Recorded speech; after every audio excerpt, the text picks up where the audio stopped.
We used to try and grab everyone's attention. Let's get their attention to sell our goods. Now we try and get them to participate, a subject that's been covered many times in the last few days. It was all about informing our audiences. Why would I inform an audience through creative ideas? I've got the web for that. They can get all the information they want there. That's not our role. Our role is to inspire our audiences.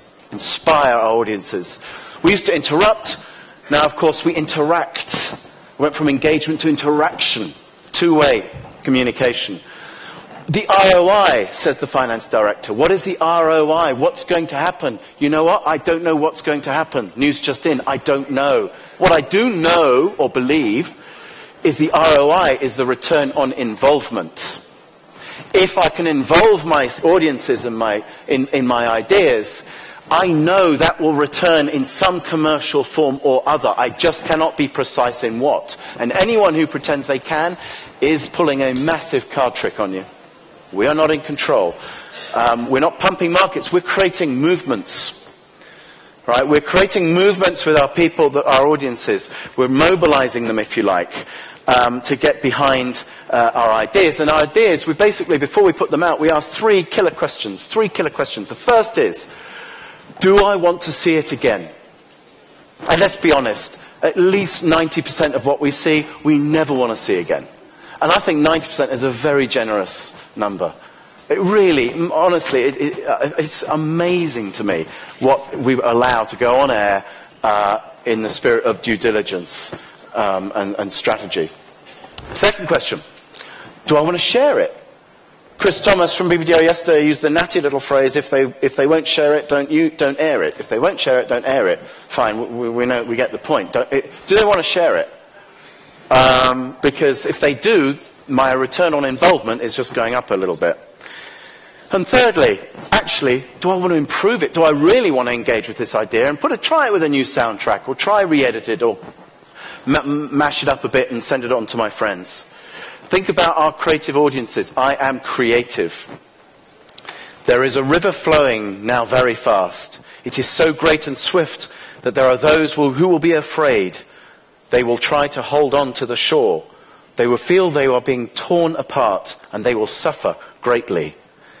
No, the river has its destination. The elders say, we must let go of the shore, push off into the middle of the river, keep our eyes open and our heads above the water. See who is in there with you and celebrate. At this time in history, we are to take nothing personally, least of all ourselves. For the moment we do, our spiritual growth and journey comes to a halt. The time of the lone wolf is over. Gather yourselves. Banish the word struggle from your attitude and your vocabulary. All that we do now must be done in a sacred manner and in celebrations. We are the ones we've been waiting for.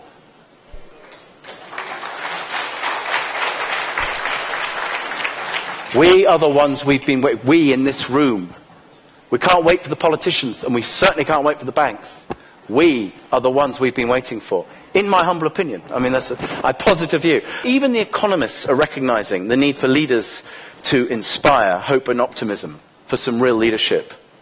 And this is where ideas come in. This is where we come in. Our ideas can be the prism of hope.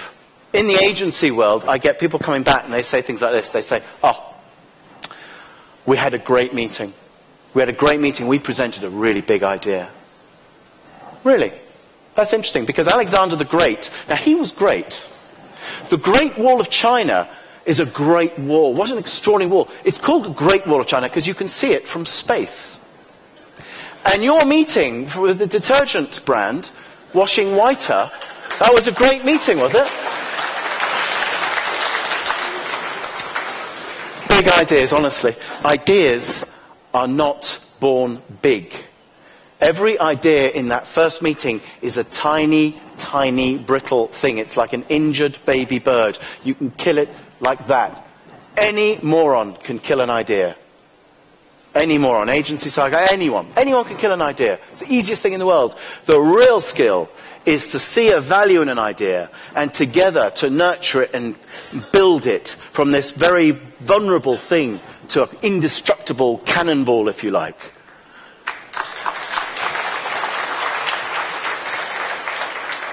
competitive advantage, I would argue, in today's world, is leadership. Real leadership with ideas and action. And I think, as I keep saying, this is the moment for creative industries to do that. It really is time to think different, to be a little bit enraged, a bit unreasonable. You know, as marketeers, we must stop thinking in terms of world class. World class, that's like being in the class of world. We are in the class of world because everything's global. We have to be world changing.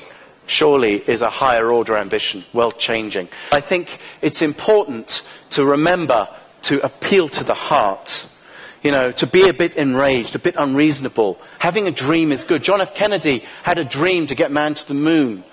Martin Luther King had a dream.